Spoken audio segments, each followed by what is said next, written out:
है नारद जी का था। एक बार नारद जी को अहंकार हुआ कि मुझे मैंने माया मोह को जीत लिया है कहते हुए सब जगह गए। ब्रह्मा जी के पास बोले वाह इतनी बहुत अच्छी बात है। भगवान शिव के पास गए और लोगों के पास गए, सबने कहा बहुत अच्छा। भगवान शंकर जी कहते हैं कि नारद जी ये मुझसे कहा आपने ठीक है, लेकिन भगवान के पास कभी नारायण के पास नहीं बताइएगा, उनसे नहीं रहा गया।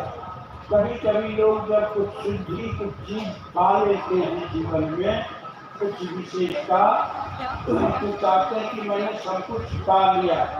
भगवान भोलेनाथ की बात ना रख करके नारद के पहुंचने बच्चे भगवान के पास बोले प्रभु मैंने माया को जीत लिया है। बोले वाह बहुत अच्छा। भगवान समझते कि नारद जी को अभिमान आ गया, उनका अभिमान तोड़ना है नहीं तो उनका मार्ग भ्रष्ट हो जाएगा। भगवान ने आगे जैसे ही नारद जी आशीर्वाद लेकर के निकलते हैं माया की नगरी बना दी। सुनोही राजकुमारी वहाँ थी, उसका पंखा बंद कर सारे जगह से लोग आमंत्रित थे। उसमें भगवान विष्णु भी आए थे उस स्वयंवर में। नारद जी ने सोचा कि मैं भी उपस्थित हूँ सुंदर रूप लेकर के, लेकिन उनका मुख बंदर का बना दिया गया था। भगवान ने स्वयं उनके मुख की रचना कर दी थी। जैसे ही सभा में पहुंचे बार बार राजकुमारी माला लेकर के आती थी करके भाई किसको भगवान विष्णु बैठे और नारद जी अपना जोर से आगे करते थे कि हमें पहना दो। अंत में भगवान सामने आए, माला पहना दिया गया। नारद जी को क्रोध हुआ, शिव जी के दूतों ने उन्हें कर्तव्य दिखाया कि अपना मुख तो देखने के बाद क्रोधित हुए, बोले कि इस मुख के कारण आज मैं अपने लक्ष्य को नहीं पा सका और इसी मुख को यही मुख बंदर का मुख आपको सहयोग करेगा। आप भी नारी के विराम में आएंगे, प्रताड़ित होंगे और यही मुख सहयोग करेगा। ये नारद जी का एक कारण ये हुआ।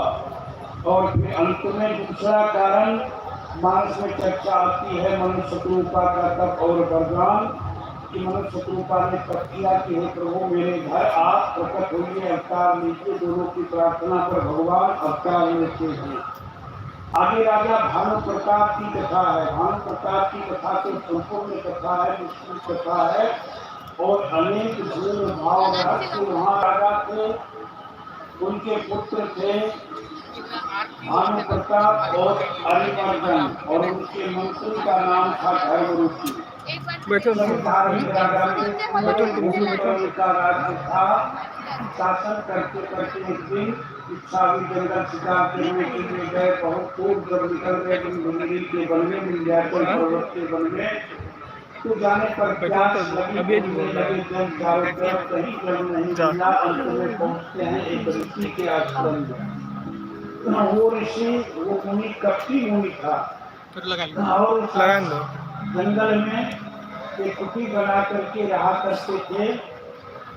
बहुत करके वहाँ पानी मांगा, पानी और वो जानते थे उनसे हट करके सब बातें पूछने की कपटी मुनि रूप बदल करके और वही यहाँ मुनि बन बैठे। बोले नाम भानु प्रताप है, राजवंश के हो, सत्यवती के पुत्र हो। आश्चर्यचकित हो गया। बोले आओ बैठो। बताया, बोले कि आपका परिचय? बोले मैं एक तनु ऋषि जब से हूँ यही शरीर धारण किया हूँ और दूसरा कोई नहीं। आश्चर्यचकित हो गए। बोले मेरा तीनों भुवन में प्रताप है, इसका उपाय? एक तनु मुनि ने कहा, कपटी मुनि ने कहा, आदमी संसार में कपटी मुनि ने कहा उपाय है कि मैं बनाऊंगा भोजन और विप्र जनों को खिलाना, वो आशीर्वाद से कल्याण होगा। इस प्रकार से कह करके चले आए। बोले कि ठीक है आप बढ़िए घर, हम आ जाएंगे। जैसे ही आप बताएंगे कि तनु बस आप समझ जाएंगे। पहुंच गए। वहां जाकर के रसोई में इन्होंने बनाया मांस का भोजन, हिरण का मांस, विप्र का मांस।